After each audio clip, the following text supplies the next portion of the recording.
Hi, Rose or Michael. I just want to begin this presentation by quickly saying thank you for giving me this opportunity, giving me this venue to showcase my work despite me not being there on Monday due to some unfortunate and unforeseen circumstances.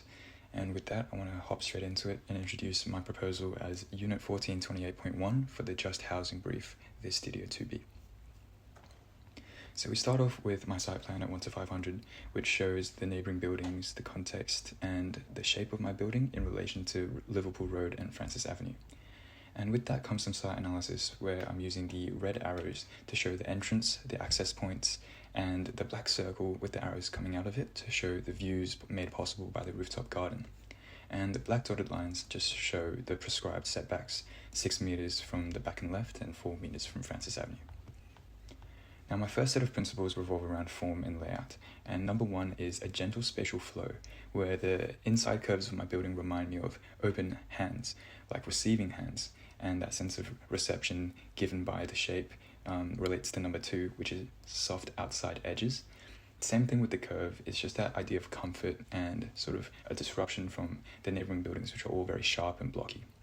Now, finishing off with the street dynamic is just interacting with the street and giving so many possibilities for pedestrian, car access, and sitting well within the context. Now, my pre-student studies both came from Potts Point, and I did an in-person site visit as well, just to see how these curved buildings interact with the street and how they deal with the street noise, because they both sit on the street edge as does our site.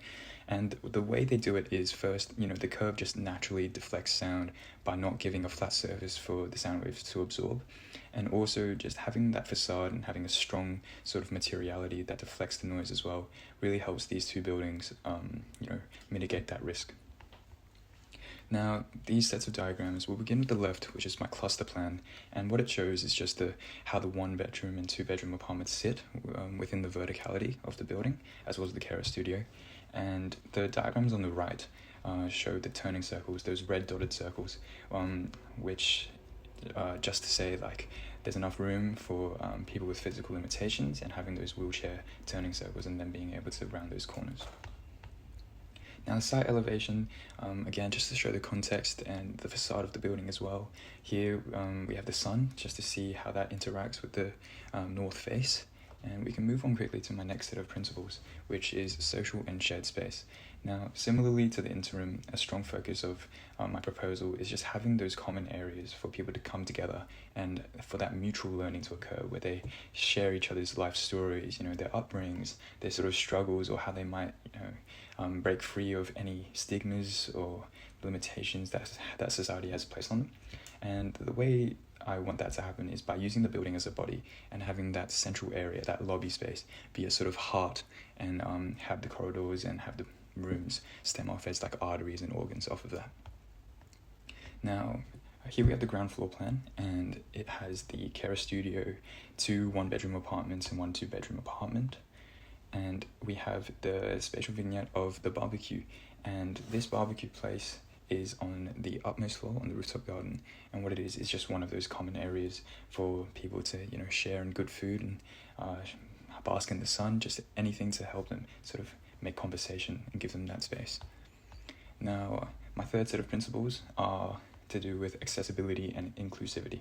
Now, one big thing coming into this brief was to make the apartment feel like a home and not like a facility, because many of the residents would have been through, that sort of medical center, hospital setting where they've been repeatedly diagnosed or repeatedly treated, and for them to come into an apartment and needing it feel like home and having it look like a facility is something that I just want to avoid. And ways that we can mitigate that is just naturally integrating those accessible thresholds like handrails, elevators, sort of motion sensing doors, automated thresholds like that, having those dimmable lights and those tame color palettes, just things that make a home feel like home while also adhering to those accessible checkboxes, so to speak. Here are the first and second floor plans. Now, they each have the 2-bedroom apartments, 1-bedroom apartments, just moving in to that sort of more residential landscape compared to the ground floor. And still, we introduce these terrace balconies on the side, which create a vertical stepping, which could be seen in the cluster plan. I'll just quickly go back to that. That vertical stepping on the left side which still, falls within the setback and gives the upper floors a bit more floor space. Now, here is the second special vignette, which is just the curve, and this curve is this big long corridor shown on the screen, and what it does is just creates this sense of journey, and it just gives a sense of the space and, traveling, and it really makes the building feel like a body, and you're traversing it. Now, my last set of principles are to do with livability and the residential space. Now, most importantly, the building should fit to the human scale, and that doesn't mean our typical average height man and woman. Now, there's going to be residents with physical limitations, there's going to be residents of a shorter stature, and then has to be measures taken so that they also are included and can live well in the building.